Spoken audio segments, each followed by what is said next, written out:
Good morning student, welcome to Lovely Lawrence YouTube channel.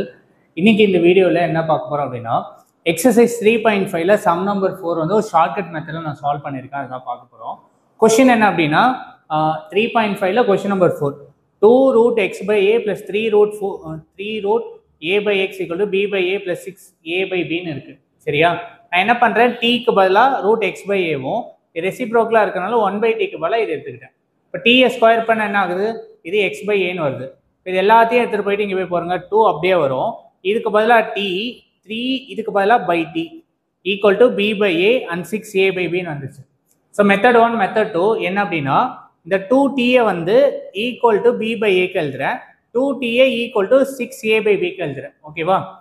சரியா? இப்போ 2t equal to B by a, case 1ல பாருங்க 2 கீழே போயிருமா, t equal to B by 2ஏன்னு வரும்.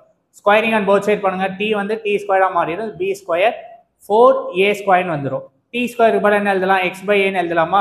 நான் எக்ஸ்ன்ற சொல்யூஷன் கண்டுபிடிக்கணும்.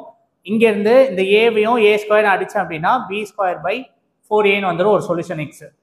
அனதர் கேஸ் என்ன, 2t equal to 6a by பின்னு எழுதலாம். இந்த 2 into t equal to 6a by b என எப்படி எழுதுறேன், 2 into 3a by பின்னு எழுதுறேன். சரியா? அப்போ 2 ஈக்குவலாக இருக்குது, டீக்கு பதில் என்ன எழுதலாம், 3a by பின்னு எழுதலாம். ஸ்கொயரிங் அண்ட் போத் சைட் பண்ணுங்க, டி ஸ்கொயராக மாறிடும். இது என்னாகும், 9a square divide by B ஸ்கொயர்னு வந்துடும். கரெக்டாக? டி ஸ்கொயருக்கு பதிலாக எக்ஸ் பை ஏ, இந்த ஏவை மேலே போச்சுன்னா ஏ கியூபாக மாறிடும். அப்போ 9a cube by B square. So இது வந்து 2 சொல்யூஷன் ஃபார் இந்த கொஸ்டின். நீங்கள் கேட்கலாம், இந்த 3/tயை இதுக்கு ஈக்குவல் பண்ணால் என்ன வரும், அதே ஆன்சர் தான் வரும். செக் பண்ணலாம் அவங்க. மெத்தட் 1 இதுலேயும் சால்வ் பண்ணால் மெத்தட் 2 இது. ஸோ 3/tயை b by aக்கு ஈக்குவல் ஆகும், 3/tயை 6a by bக்கு ஈக்குவலாக இருக்கிறேன். இப்போ கிராஸ் போங்க, இப்படி கிராஸ் இப்படி போச்சுன்னா 3a equal to bt, t கண்டுபிடிங்க, t equal to 3a by bன்னு வந்துடும். Squaring and both side, t equal to 3a by b என்ன, இது ஸ்கொயரிங் அண்ட் போத் சைட் பண்ணிட்டு வந்தீங்கன்னா உங்களுக்கு எக்ஸ் இந்த சொல்யூஷன் வரும். இதே மாதிரி தான் இங்கே வாங்க, 3/t equal to 6a by bன்னு இருக்கு இல்லையா? இப்போ 3/t equal to 6a by b, 3a இதில் அடிச்சிங்கன்னா இங்கே 2ஆக மாறிடும் இல்லையா?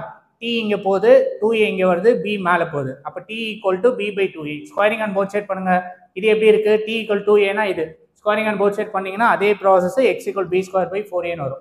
ஸோ இந்த 2 மெத்தடில் ஏதாவது ஒன்று ஃபாலோ பண்ணுங்க, இது கொஞ்சம் ஈஸியாக இருக்கும் சால்வ் பண்ணுறதுக்கு. ஓகேவா? And thank you students.